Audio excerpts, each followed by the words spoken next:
I was rushed to the hospital unconscious. The doctors called my parents, but they said, "We can't. Our other daughter is walking her dog," even after being told tonight might be my last. They never came. A week later, they finally showed up, but my bed was empty. On it was only a single note. The moment they read it, the color drained from their faces.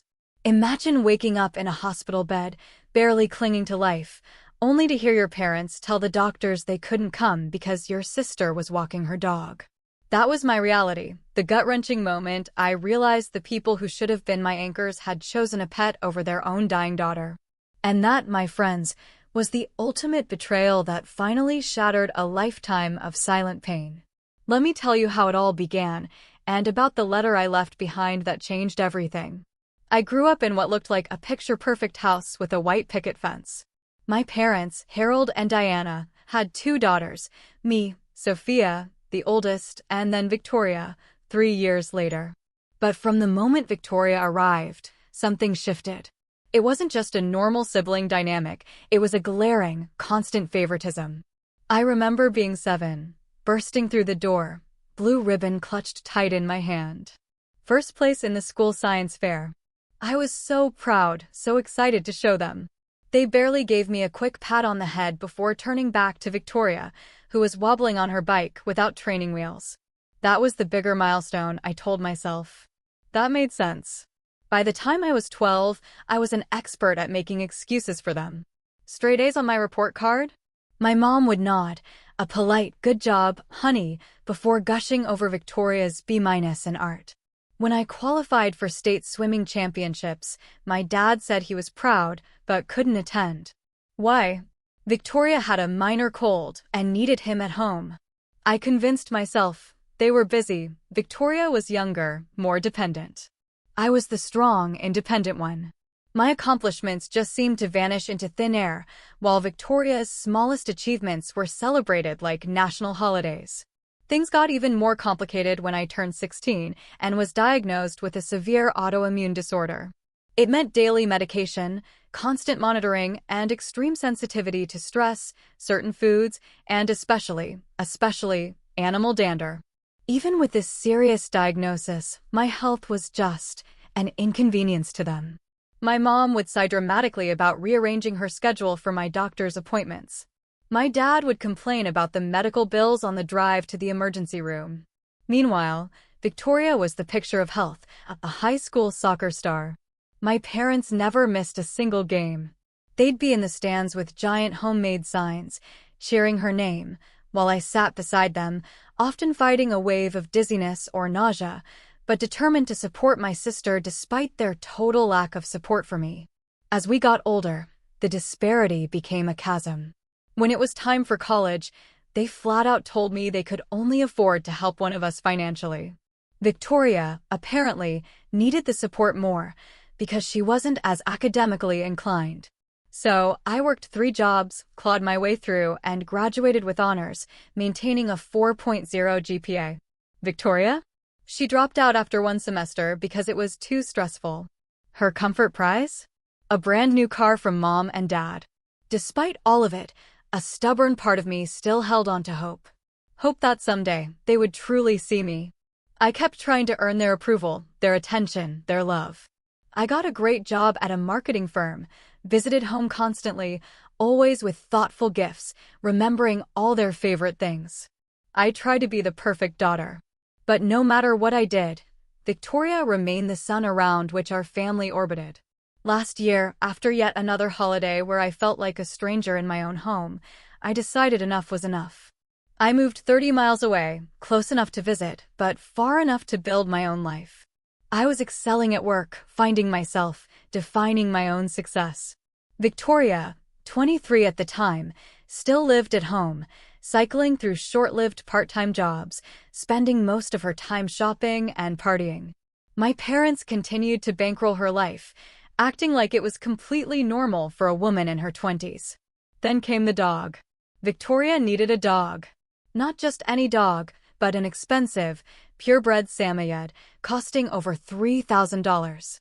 They knew about my severe allergies. They knew what animal dander could do to me. But did they care? Nope. They not only approved, they paid for the dog, for all its accessories, and even converted their home office into a climate-controlled sanctuary just for this fluffy creature. When I cautiously expressed concern about not being able to visit anymore, my mother simply said, "Oh, you can just take your medication, sweetie. Victoria really needs this dog for her emotional well-being." That was my family in a nutshell. Victoria's emotional well-being always trumped my physical health. Her desires always outweighed my needs. Still, they were my family. Some desperate, hopeful part of me kept believing things would change. I even maintained a good relationship with Victoria. She was spoiled, self-centered, yes, but I truly didn't think she was malicious. She'd just grown up as the undisputed priority. Sometimes, when it was just us, I'd glimpse the sweet little sister I'd built sandcastles with. Those brief moments kept me hanging on. Looking back, I was clinging to a fantasy. I was trying to earn love that should have been freely given. It would take a near-death experience for me to finally understand that no amount of trying would ever be enough. 3 months ago, after a period of minimal contact, I decided to try again. I called my mom, suggested dinner that weekend. To my surprise, she sounded genuinely excited. "That sounds wonderful, Sophia. We haven't seen you in so long. I'll make your favorite lasagna, and your father will pick up that cheesecake you like." Her enthusiasm sparked that old, familiar hope. Maybe they had noticed my absence.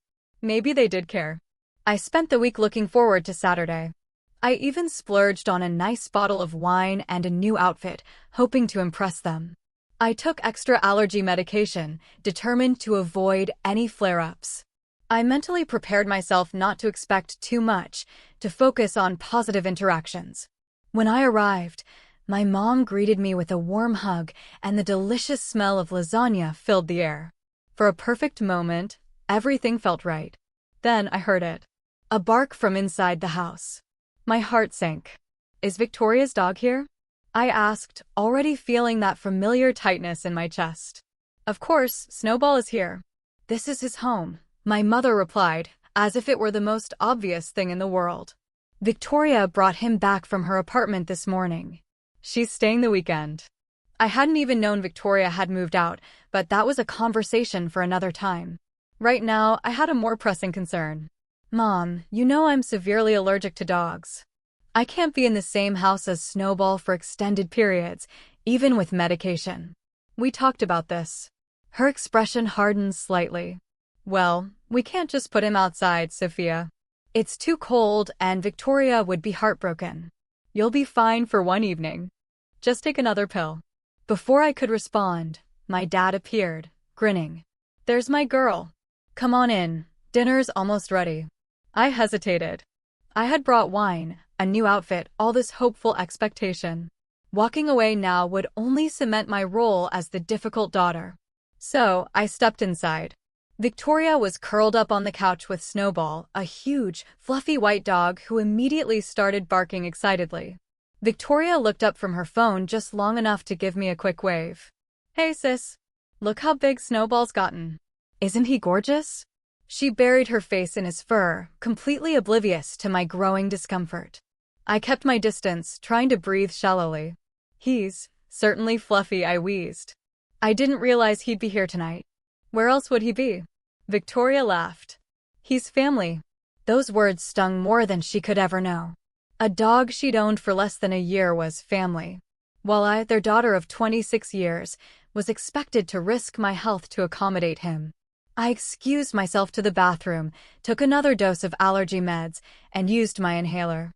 I stared at my reflection, the hives already forming on my neck, and gave myself a pep talk. Asterisk, just get through dinner. Keep the peace. It's only a few hours. Asterisk back at the table. The lasagna was delicious, but I could barely taste it through my congested sinuses. The conversation revolved entirely around Victoria and Snowball, his training, his cute quirks, his expensive organic food, the dog social events Victoria had been taking him to. Every time I tried to talk about my recent promotion or the night classes I'd started, my parents would nod politely, then quickly pivot back to Snowball's chew toy preferences. By dessert, my eyes were watering constantly, My breathing was labored, and hives covered most of my visible skin. Victoria finally noticed. "Whoa, Sophia, you look terrible. Are you having a reaction or something?" "Yes," I wheezed. To Snowball. "I told Mom I'm allergic when I arrived." My mother frowned. "I thought you were exaggerating. You always were a bit dramatic about your health issues." "I'm not being dramatic," I said, trying to keep my voice steady despite the surge of anger and discomfort. "I have a documented medical condition. My doctor specifically warned me about prolonged exposure to animal dander." "Well, you seem fine enough to eat a full dinner and dessert," my father pointed out, as if my ability to chew somehow negated my medical distress. "I think I should go," I said, standing up. "Thank you for dinner, but I'm really not feeling well." "Already? But we haven't even had coffee yet," my mother protested. "And I wanted to show you the new curtains in the living room." "Another time," I said, grabbing my purse. "I need to get home and take more medication." Victoria rolled her eyes. "You're always so serious about everything, Sophia. It's just a little allergic reaction. Pop a Benadryl and chill out." I didn't bother responding. I thanked them again, declined their half-hearted offers to stay, and practically ran to my car. As I drove home, my chest got tighter, my breathing more labored. I stopped at a pharmacy, bought more antihistamines, and took them in the parking lot. By the time I reached my apartment, I was utterly exhausted, physically from the reaction and emotionally from yet another family gathering where I felt utterly invisible. I used my nebulizer, took a cool shower to soothe the hives, and collapsed into bed. As I drifted off, I told myself what I always did. They didn't mean to hurt me. They just don't understand. Victoria is their baby. I'm stronger, more independent. I don't need their attention the way she does. But a small voice whispered a different truth. They understood perfectly well. They just didn't care enough to change. And no amount of strength could fill the void left by parents who consistently chose someone else over you. I pushed that voice away and fell into a troubled sleep, unaware that this relatively minor incident was just the beginning of a health crisis that would finally force me to confront the painful reality of my family dynamic once and for all. 3 days later, I woke up feeling like someone had parked a truck on my chest. My skin burned with hives, and when I tried to stand, the room spun.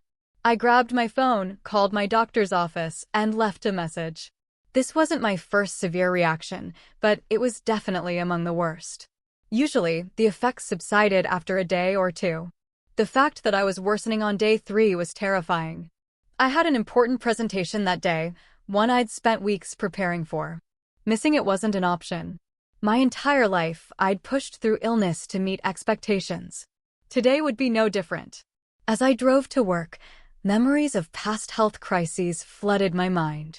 When I was 17, my first major autoimmune flare landed me in the hospital for 3 days. My mom visited once, for less than an hour, saying Victoria had a recital she couldn't miss. My dad called daily but never came in person, claiming hospitals made him uncomfortable. During my sophomore year of college, pneumonia left me so sick I could barely walk. My roommate called my parents, concerned. They sent money for medication, but explained they couldn't visit because Victoria was going through a breakup and needed their emotional support. Each time I told myself, it's fine. I'm an adult. I can handle being sick alone. I don't need my mommy and daddy to hold my hand. But the truth? Being chronically ill with zero family support was incredibly lonely and demoralizing. By the time I reached my office, I knew I'd made a mistake. My breathing was shallow, rapid. Dark spots danced at the edges of my vision. My colleague Natalie took one look at me as I stumbled to my desk and immediately came over. "Sophia, you look absolutely terrible. What's going on?" Her face was creased with genuine concern. "Allergic reaction," I managed, between labored breaths. "Got exposed to a dog at my parents' house. Thought I could push through it." Natalie frowned. "You need to see a doctor right now. This looks serious." "I have a presentation," I protested weakly. "I'll cover your presentation," she insisted. "Your health is more important than any work meeting. Do you need me to drive you to urgent care?" I shook my head, touched by her concern, but still reluctant to admit how bad I felt. I'll call my doctor again. If they think I should come in, I'll get an Uber. Natalie looked skeptical but returned to her desk after I promised to keep her updated. I called my doctor's office again, and the nurse put me through. After describing my symptoms, she told me, in no uncertain terms, to go to the emergency room immediately. This sounds like it could be developing into anaphylaxis, she explained. With your history, we can't take chances. You need to be seen right away. I hung up, sitting there for a moment, contemplating. Part of me still wanted to stay for that presentation, to prove I could push through anything. But another part, the rational part that had been silenced so often, knew this was serious. I gathered my things and approached Natalie's desk. The nurse said I should go to the ER. Of course, she said, already reaching for her purse. I'm driving you. You shouldn't be alone right now. I tried to protest, but she was insistent. And honestly, I was relieved. As my condition deteriorated, a growing sense of fear had been building inside me. Something was very wrong, and facing it alone was terrifying. As Natalie drove me to the hospital, I decided to call my parents. Despite everything, they were my family, and a small part of me still hoped that in a true emergency, they would be there. The call went to voicemail. I left a brief message, trying to keep my voice steady, not wanting to sound dramatic, but hoping they'd understand the seriousness. Next, I tried Victoria, thinking she might be able to reach them. Hey, what's up? She answered, the sound of her dog barking loudly in the background. Victoria, I'm having a really bad reaction, I explained, my voice growing weaker. I'm on my way to the hospital. I can't reach Mom and Dad. Sorry, he's trying to eat my shoes. Yeah, I'll tell them when I see them. They're taking me and Snowball to that new dog park today. Victoria, this is serious. I emphasized. I need them to know I'm going to the hospital now. Okay, I'll text them. Gotta go, Snowball's destroying my favorite sneakers. Feel better. And with that, she hung up. I stared at my phone in disbelief. Even now, with me heading to the emergency room, Victoria and her dog remained the priority. I slumped back against the car seat, fighting tears of frustration and hurt. Family? Natalie asked sympathetically. Something like that, I muttered. By the time we reached the hospital, I was struggling to stay conscious. My throat felt like it was closing, and the hives had spread, my skin feeling like it was on fire. Natalie helped me into the emergency room, where the triage nurse took one look and immediately called for assistance. What followed was a blur. I was rushed into a treatment area, given injections of epinephrine and steroids, hooked up to monitors. Doctors fired questions at me about my history, my allergies, my medications. I tried to answer, fading in and out. The last clear memory I had was calling out for my neighbor, Mrs. Garza, asking her to feed my cat. Mrs. Garza wasn't even there, but in my confused state, I was worried about my pet. Then, darkness claimed me entirely. I later learned that as my condition worsened, the hospital staff made multiple attempts to contact my parents. They finally reached them around 6 p.m., for hours after I'd been admitted. The conversation, as a nurse later related to me, went something like this. Mr. and Mrs. Wilson, this is Mercy General Hospital. Your daughter Sophia has been admitted with a severe anaphylactic reaction. Her condition is critical, and we strongly recommend you come immediately. Tonight? My father had apparently replied. We can't possibly come tonight. Our other daughter is walking her dog at that new park across town, and we need to pick her up afterward. Sir, I don't think you understand. Your daughter is in critical condition. The doctors are doing everything they can, but her organs are starting to show signs of stress. Tonight might be her last night. You really should be here. There was a pause. Then my mother spoke. Well, we can't just leave Victoria stranded with her dog. Surely Sophia will stabilize soon. We can come by tomorrow if she's still there. The nurse was so shocked, she could barely respond. I will note in her chart that you were informed of her condition, she finally said, before hanging up. As I drifted through varying states of consciousness, I was vaguely aware of voices, beeping machines, gentle hands. At one point, I opened my eyes to see an older nurse, with kind eyes and gray hair, holding my hand. You hang in there, sweetheart, she said softly. I'm staying right here with you. I squeezed her hand weakly, grateful for this stranger's compassion when my own family had abandoned me yet again. Throughout the night, my condition remained critical. My body was at war with itself. By morning, I had stabilized somewhat, though I remained in the ICU. The crisis had passed, but the damage to my body, and even more so to my heart, had been done. Natalie had contacted other colleagues, and throughout the next day, a steady stream of coworkers and friends came to visit. They brought flowers, cards, and genuine concern. People I saw every day, but had never considered close friends, showed up and sat with me, sharing stories, keeping my spirits up. Not once did my parents call to check on me. Not once did Victoria text to see if I was still alive. As the reality of their absence sank in, something inside me finally broke. The fantasy I had clung to for 26 years, the hope that deep down, my family truly loved me, shattered completely. In its place grew a strange sense of clarity. For the first time, I saw my family exactly as they were, not as I wished them to be. And with that clarity came the beginning of a plan. The letter that would change everything. The first 72 hours in the hospital were mostly a blur.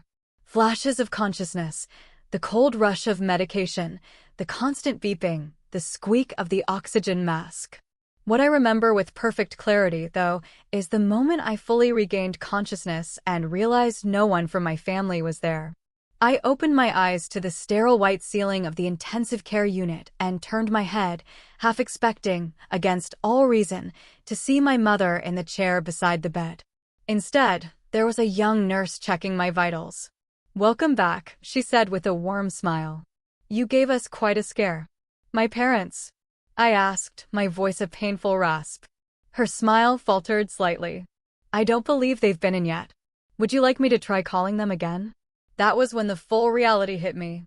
I had nearly died, and my parents had chosen not to come because Victoria needed help with her dog. I had known they favored her, but some part of me had always believed that in a true life-or-death situation, they'd be there for me, too. That belief had been the last thread holding together my image of us as a real family.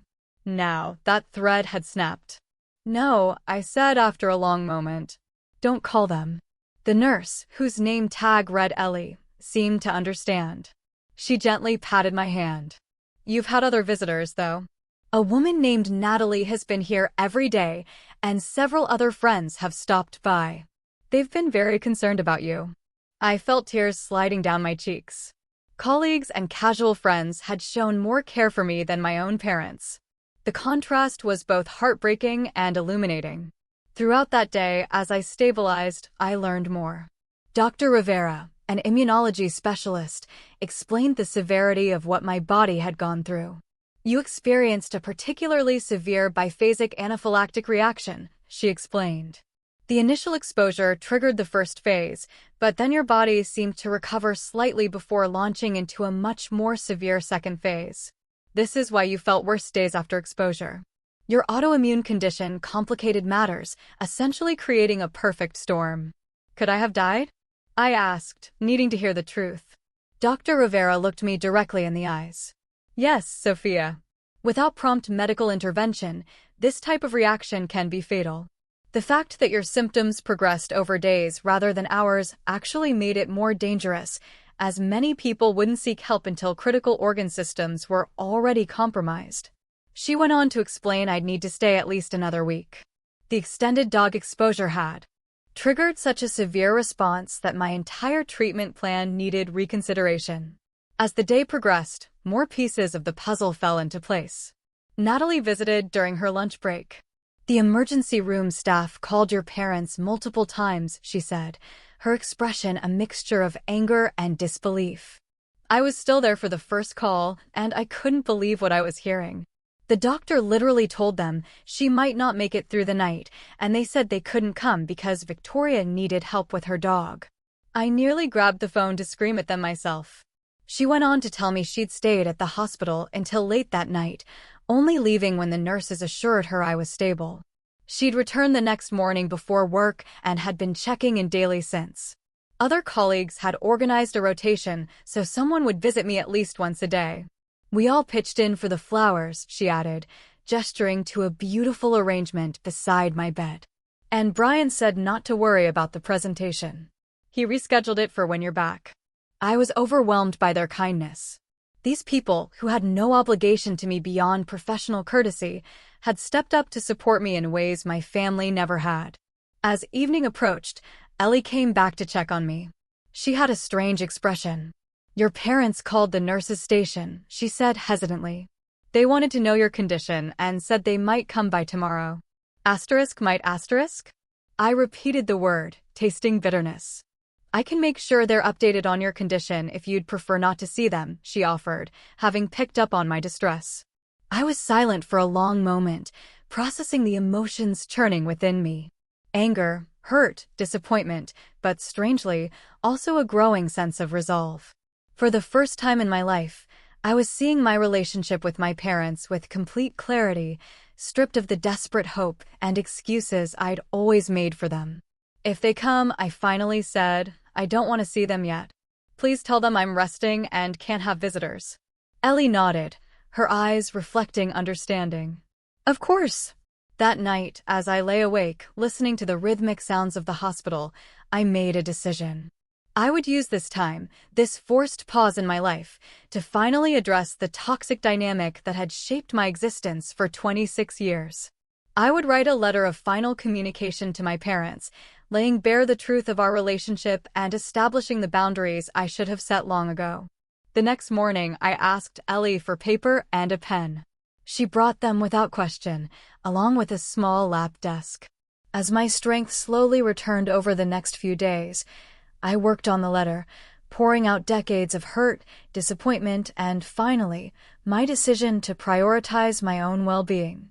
During this time, the contrast between my biological family and the community that had formed around me grew increasingly stark. Natalie continued to visit daily, often bringing small comforts from home or updates from work. Other colleagues stopped by with books, magazines, and conversation that helped distract me. Mrs. Garza, my elderly neighbor whom I had called out for in my delirium, actually did come to visit after Natalie tracked her down to check on my cat. She arrived with homemade soup and stories about my cat, having taken it upon herself to care for him. "I have 5 children and 12 grandchildren," she told me, "but none of them live nearby. We look out for each other, you and I. That's what neighbors should do." Even Dr. Rivera went beyond professional requirements, spending extra time explaining my condition, answering all my questions with patience and respect. When I mentioned my parents' refusal to come, she didn't offer platitudes or excuse their behavior. "That must be incredibly painful," she said simply, acknowledging my hurt without minimizing it. "Sometimes the families we create in life are more important than the ones we are born into." Her words stayed with me as I continued to work on my letter. By the 6th day of my hospitalization, I had completed it, a 4-page handwritten document that represented both an ending and a beginning. I sealed it in an envelope Ellie provided and waited. On the 7th day, as I was preparing for discharge, Ellie came into my room with news. "Your parents called again. They said they're definitely coming to visit this afternoon, around 3. Would you like me to tell them you're not receiving visitors?" I took a deep breath, feeling strangely calm. "No, I want you to let them come. But I won't be here." She looked confused. "Are you being discharged this morning?" "Yes," I said, having already discussed my release with Dr. Rivera. "But I have a favor to ask. When my parents arrive, could you give them this?" I handed her the sealed envelope. "And could you place it on the bed so it looks like I left it there for them to find?" Ellie looked at the envelope, understanding dawning in her eyes. "Of course," she said softly. "I can arrange that." By 2:30 that afternoon, I had been officially discharged. Natalie had picked me up and was waiting with me in a small coffee shop across from the hospital. From where we sat, I could see the hospital entrance. At precisely 3:15, I watched my parents walk through those doors, finally coming to see their daughter after she had nearly died a full week earlier. I didn't know exactly what would happen when they read my letter, but I knew with absolute certainty that our relationship would never be the same again.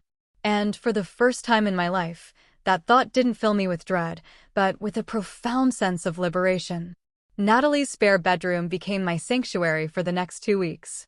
Her apartment was on the third floor of a pet-free building with large windows that let in abundant natural light. It was the perfect environment for my physical recovery, free from allergens, full of fresh air and sunshine. "Stay as long as you need," she insisted when I expressed concern about imposing. "I live alone and have plenty of space. Plus, I enjoy the company." The first few days were focused entirely on regaining my physical strength. I slept for 12 to 14 hours a day, my body demanding rest to heal from the trauma. Dr. Rivera had prescribed a new medication regimen, and Natalie helped me keep track of the various pills and injections. As my body slowly recovered, my mind began the equally important process of healing from decades of emotional neglect.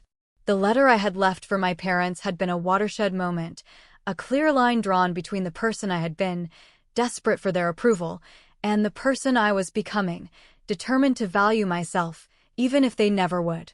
The contents of that letter had poured out of me during those hospital days. Each word, a release of pain I had carried for too long. "Dear Mom and Dad, by the time you read this, I will have been discharged from the hospital, where I spent a week fighting for my life. The doctors called you the first night and told you I might not survive until morning. You chose not to come because Victoria needed help walking her dog. This was not the first time you have chosen Victoria over me. It has been the pattern of our family since my earliest memories. For 26 years, I have made excuses for your behavior. I have told myself that Victoria needed you more, that I was stronger and more independent, that someday you would see me and value me equally. I nearly died waiting for that day to come. I do not write this letter out of anger, though I have every right to be angry. I write it from a place of clarity and self-preservation. I can no longer participate in a family dynamic that consistently places my needs, my accomplishments, and even my life below those of my sister, and now her dog. From this point forward, I'm stepping back from our relationship. I need time and space to heal, not just from this most recent health crisis, but from the lifelong pattern of being treated as less than. I will not be contacting you for the foreseeable future. And I ask that you respect my decision by not attempting to contact me either. If at some point you are genuinely interested in building a healthier relationship, one based on mutual respect and equal consideration, then we can revisit this decision. That would require acknowledgement of the harm that has been done and a commitment to change on your part. I do not hold out much hope for this outcome, but I leave the door unlocked rather than sealed shut. Not for your sake, but for mine. Because despite everything, letting go of the dream of having parents who truly see and value me is the hardest thing I have ever done. I am not doing this to punish you. I am doing it to save myself. Sophia, I had no way of knowing how they had reacted. Part of me expected frantic phone calls, or even a visit to Natalie's apartment. But there had been nothing. Complete silence, which in its way, was the most telling response of all. A week after my discharge, I began seeing a therapist named Lydia, whom Dr. Rivera had recommended. Our first session focused on the immediate trauma, but as the weeks progressed, we dug deeper. "What you're describing is a classic golden child/scapegoat dynamic," Lydia explained during our third session. Families with this pattern typically elevate one child, the golden child, as the repository of all their positive projections, while using another child, the scapegoat, as the target for all negative projections. "But why?" I asked. "What did I ever do to deserve being the scapegoat?" "Nothing," Lydia said firmly. "This has nothing to do with anything you did or didn't do. This dynamic develops from the parents' own unresolved issues and insecurities. The golden child makes them feel good about themselves as parents because that child's dependency validates their importance. The more independent child often becomes the scapegoat precisely because their self-sufficiency threatens the parent's sense of being needed." Her explanation struck a deep chord. My entire life, I had believed that if I could just achieve enough, be perfect enough, somehow earn their love, things would change. But the truth was, my very strengths were what had made me the target of their neglect. The most insidious aspect of this dynamic, Lydia continued, is how it trains the scapegoat to constantly seek approval that will never come.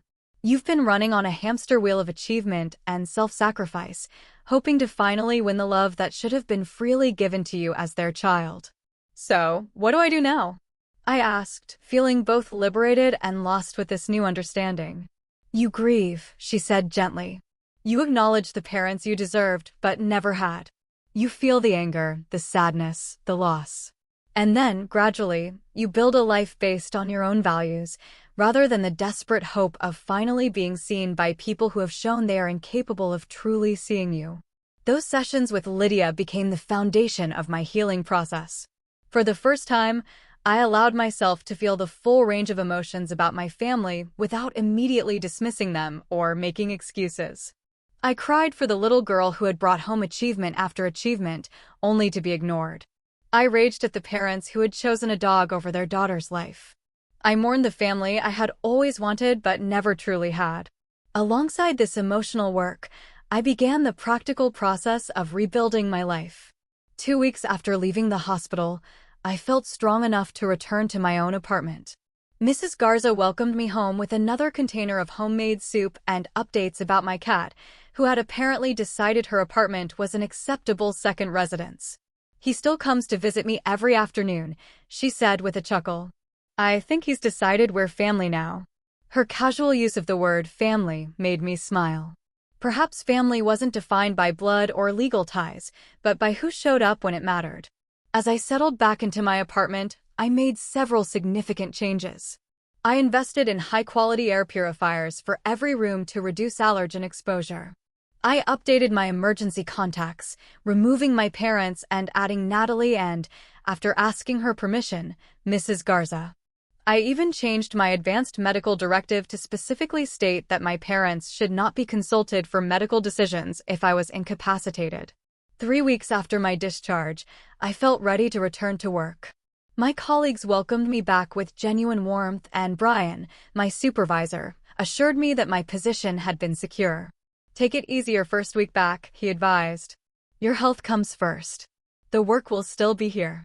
His consideration, so different from what I'd experienced from my family, reinforced my growing understanding that respect and care should be normal, not exceptional, in relationships. Throughout this time, I maintained my silence with my parents. Victoria had texted once, a casual, "Hey, how are you feeling?" as if I'd had a minor cold. I responded with a brief recovering thanks, but didn't elaborate. My parents finally called 4 days after reading my letter. I let the call go to voicemail. My mother's message was short and strained. Sophia, this is your mother. We got your letter. I think you're being very dramatic about this whole situation. Your father and I have always done our best for both you and Victoria. Call us when you're feeling more rational. Her words, so dismissive of my near-death experience and the legitimate pain I'd expressed, only confirmed I'd made the right decision in stepping back. There was no acknowledgement of their failure to come, no recognition of the pattern I'd described, not even a simple, "I'm sorry you felt that way." 2 days after that call, I received a lengthy email from my father. Unlike my mother's dismissive voicemail, his message showed at least some attempted introspection. Sophia, your letter has forced your mother and me to confront some uncomfortable truths about our family. While I do not agree with everything you wrote, I cannot deny that we have not always been as attentive to your needs as we should have been. The night the hospital called, we genuinely did not understand the severity of the situation. We have become so accustomed to you handling everything on your own that we assumed this would be no different. That was our mistake, and I am sorry for it. However, I believe you are being unfair in your characterization of our entire relationship. We have always been proud of your achievements and independence. Perhaps we did not show it in the ways you needed, but that does not mean the feeling was not there. I hope you will reconsider your decision to cut us off. Victoria misses you, and despite what you may believe, so do we. Dad, his words reflected the beginning of awareness, but stopped far short of true understanding. The line about being proud of my achievements without acknowledging that they had never bothered to attend my graduations, presentations, or other milestone events spoke volumes. His assertion that they didn't understand the severity of a situation where doctors explicitly said I might not survive the night revealed how deeply ingrained their dismissal of my needs truly was. I didn't respond to the email. Instead, I forwarded it to Lydia, my therapist, and we discussed it in our next session. This is actually quite typical, she observed. There's acknowledgement of the specific incident that triggered the confrontation, but resistance to seeing the larger pattern. Note how he says you're being unfair in your characterization, essentially telling you that your lived experience is incorrect. Should I respond? I asked. That depends entirely on what you want from this interaction, she replied. If you're hoping for full acknowledgement and change, this email suggests they're not there yet. If you want to maintain some connection while establishing boundaries, a brief, neutral response might be appropriate. If you truly need complete space right now, silence is a valid option. After careful consideration, I decided to send a brief reply. Dad, thank you for acknowledging that you should have come to the hospital. That means something to me. However, this is not about one incident.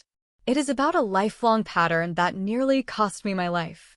I need time and space to heal, both physically and emotionally. I hope you can respect that. Sophia short, direct, maintaining my boundary while acknowledging his small step toward understanding. I didn't receive a reply. As the weeks passed and I settled back into my apartment and work routine, the silence from my parents continued. Victoria, however, began to reach out more frequently. Her texts evolved from casual check-ins to more thoughtful inquiries about my recovery, and eventually, tentative questions about our childhood. Was it really that bad for you growing up? She asked during one phone call about a month after my hospital discharge. I always thought about how impressive you were. That was the outside, I explained. Inside, I was constantly striving to be perfect enough to finally earn Mom and Dad's attention and approval. Do you remember my high school graduation? I was valedictorian, but Mom and Dad left right after the ceremony because you had a minor cold. I do remember that, she said slowly. I didn't even have a fever. Mom just said I looked peaked and needed to rest. And my college graduation? They missed it entirely because you had a date that night and needed help choosing an outfit. I had forgotten about that, she admitted, her voice small. When you put it all together like that, it does sound really bad. These conversations with Victoria were complicated. On one hand, she had been as much a product of our dysfunctional family system as I had been, just playing a different role. On the other hand, she had benefited from that system at my expense for our entire lives. I tried to balance honesty about my experience with the understanding that her awakening to the reality of our family dynamic would be its own painful journey. 6 weeks after my hospital discharge, when I was fully back at work and settling into my new normal, the confrontation I had been both expecting and dreading finally occurred.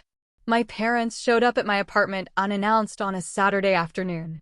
I saw them through the peephole and considered not answering, but after taking a deep breath and centering myself, I decided to face them directly.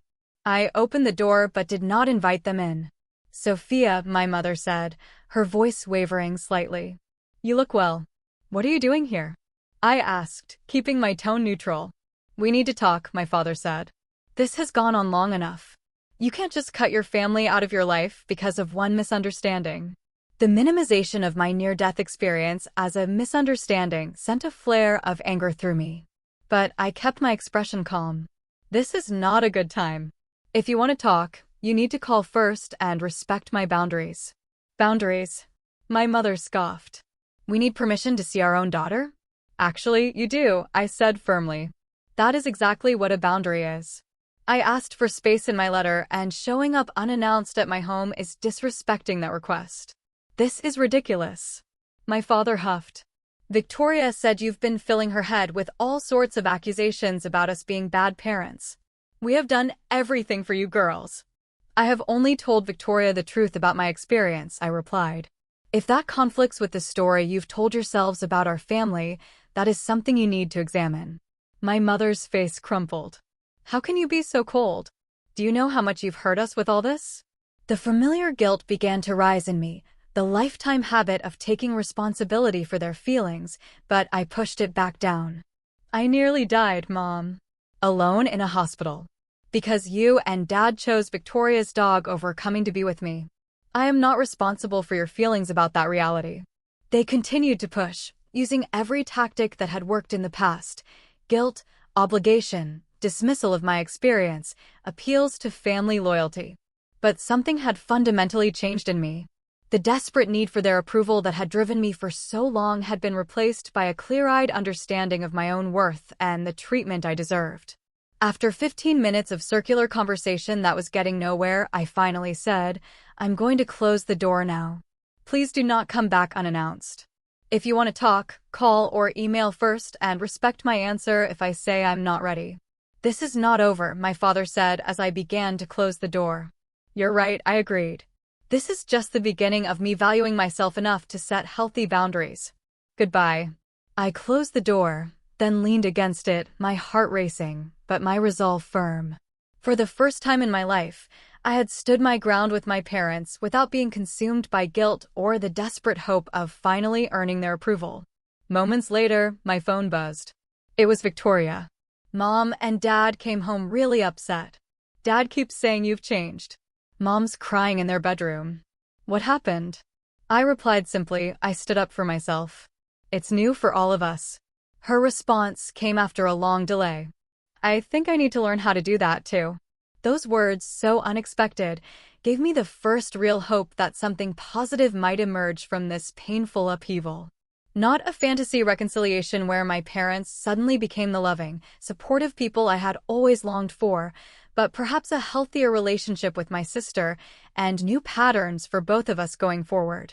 The letter I had left on that hospital bed had indeed changed everything. Not by magically transforming my parents, but by finally giving me permission to transform myself from a perpetual people-pleaser, desperate for approval, into a woman who knew her own worth and was no longer willing to accept crumbs of affection where a feast of love should have been. 6 months have passed since that day I left the letter on my empty hospital bed.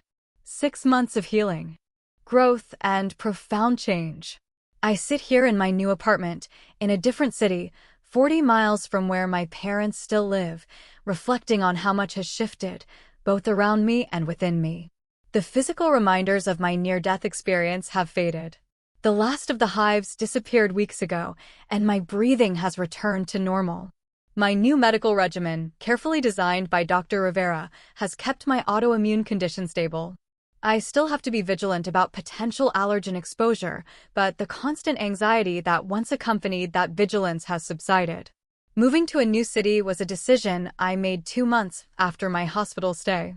I needed a fresh start, somewhere without the shadows of old patterns clinging to familiar corners.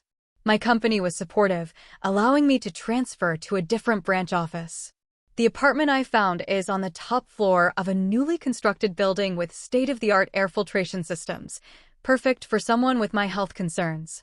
What has been most remarkable about this time is discovering how many people were ready to step up and become my support system when I finally created space for them in my life. Natalie visits every other weekend, and we've developed a friendship that goes far beyond our original work connection. Mrs. Garza and I speak weekly by phone, exchanging recipes and stories. She reminds me of the grandmother I never had. I've made new friends in my new city, joining a book club and a hiking group for people with chronic health conditions. These relationships are different from any I had before. Without the desperate need to please that had colored all my previous interactions, I've found myself capable of authentic connections based on mutual respect and genuine care. My relationship with my family has evolved in ways both expected and surprising. My parents and I maintain minimal contact. They call once a month, and I answer when I feel emotionally equipped to handle the conversation. These calls are brief and somewhat superficial, but they no longer leave me feeling drained and inadequate. I've accepted that they may never be capable of the deep, nurturing relationship I once craved. And strangely, that acceptance has freed me from the constant disappointment of unmet expectations. Victoria, however, has undergone a transformation I never anticipated. 2 months after my hospital stay, she moved out of our parents' house and into her own apartment. She even rehomed Snowball with a family friend who had a large yard and children who adored him. I realized I never actually wanted a dog, she confessed during one of our increasingly frequent calls. I just wanted mom and dad's attention, and they always gave me whatever I asked for. It wasn't fair to Snowball or to you. That level of self-awareness from my previously self-absorbed sister shocked me. When I asked what had prompted this change, her answer was both simple and profound. Your letter. Not the one you left for mom and dad, but what you told me about having to be perfect to try and earn their love. It made me look at myself and realize I've been doing the same thing, just differently. I was being the dependent, needy daughter because that got me their attention, but it was making me into someone I don't actually want to be. Victoria and I now meet for coffee once a month. Our relationship is still healing, still finding its new shape, but there's an honesty between us that never existed before. We are learning to be sisters without the distorting lens of our parents' favoritism. Therapy continues to be a cornerstone of my new life. Lydia has helped me understand that the healing process is not linear. There are still days when the old habits of thinking try to reassert themselves, days when I catch myself overachieving to prove my worth or minimizing my needs to avoid being difficult. But now I recognize these patterns for what they are, echoes of a dynamic I have chosen to leave behind. One of the most powerful lessons I've learned is about the nature of family itself. Blood relationships are given to us by circumstance. But true family, the people who show up, who value us, who respect our boundaries while supporting our growth, we choose and create through our actions and commitments. The nurse who stayed past her shift to hold my hand when I was fighting for my life showed more family loyalty than the parents who chose a dog walk over their daughter's bedside. Natalie, who drove me to the hospital and visited daily, demonstrated more care than the sister who couldn't be bothered to relay an emergency message. Mrs. Garza, who fed my cat and brought me soup, embodied the neighborly concern that is its own kind of family bond. My near-death experience clarified, with brutal efficiency, what truly matters in relationships. It is not shared DNA or legal ties that make a family. It is not grand gestures or dramatic declarations. It is the consistent choice to show up, to see the other person fully, to respect their needs and boundaries, to care about their well-being as much as your own. I've learned that forgiveness does not necessarily mean reconciliation. I have forgiven my parents for being unable to give what they themselves probably never received. I understand that their treatment of me likely stems from their own unhealed wounds and limitations. But that forgiveness does not obligate me to continue participating in a dynamic that caused me immense pain and nearly cost me my life. Perhaps the most profound lesson has been about my own worth. For 26 years, I believed that if I could just achieve enough, sacrifice enough, be perfect enough, I would finally earn the love and attention that should have been freely given. I now understand that my value as a human being was never something I needed to earn. It was my birthright all along. The letter I left on that empty hospital bed was not just a goodbye to a toxic family dynamic.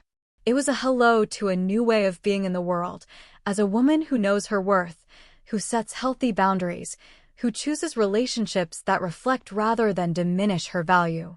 If you're watching this and recognize yourself in my story, if you are the family scapegoat, the overlooked child, the one who has spent your life trying to earn love that should be freely given, please know that you deserve better. Your worth is not determined by others' recognition of it. You do not need to achieve perfection to be worthy of care and respect. Sometimes the bravest thing we can do is to stop trying to earn love from those unable to give it freely, and instead direct that energy toward building a life and relationships that honor our true value.